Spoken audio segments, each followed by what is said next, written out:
ما څپلۍ راوړم نن د خپل نورو ښځو ودې وتړسومه. د طالبانو ستر ظلم په یو سپین سرې ښځې باندې طالبان د هغې کور ړنګ کړی او 6 میلیونه افغانۍ ترې وړي. نور حال خپله ویډیو کې وګورئ او چینل سبسکرایب کړئ. ګرانو قدرمنو افغانانو زما سلامونه دي ډالۍ ډالۍ در ورسېږي. اوله شپه چې راله رینجر و 12 بله سلام یوړه دا یو برکت بیا راله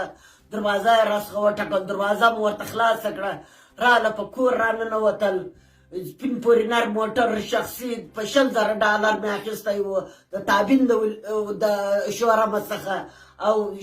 3 لکه روپۍ 6 میله سلامې د ځان وه دا چې ایستل اخیستل یې صندوق یې مات کړې زوی مې ځان پر واچو زوی یې راڅخه وټکوئ ځان پر واچو زه یې وولم ویې ټکولم نو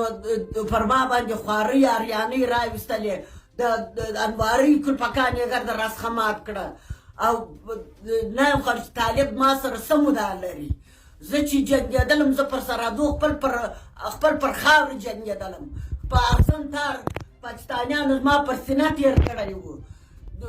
زه د دې لپاره جنګېدلم زه خو د طالبانو سره نه جنګېدلم. طالب ولې زما سره څه مدعا لري زما سره څه دغه تادیدوي مې نن ورځ راله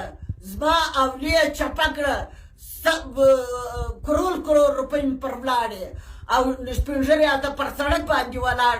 او زه ورته ولاړم زارۍ ورته کوم وزر ورته کوم سر ورته سر تورومه چې په لیاز د خدای په لیاز د قرآن ته یې ولې داسې کوئ او دوی زما څخه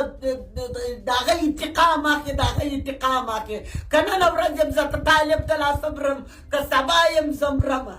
ولې طالب ما سره داسې دغه تعدیدوي مې ولې مې دغه کوي تاویدوي مې ولې مې دغه داربدار کوي ولې مې خان در سره کوي زما کور یې راباندې ړنګ کوي زما کور یې چپه کوي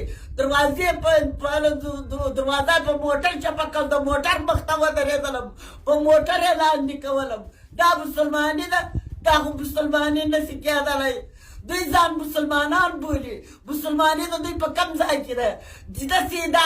دغه درست کوشکپ دی دا ګرده کورونه چپه کوي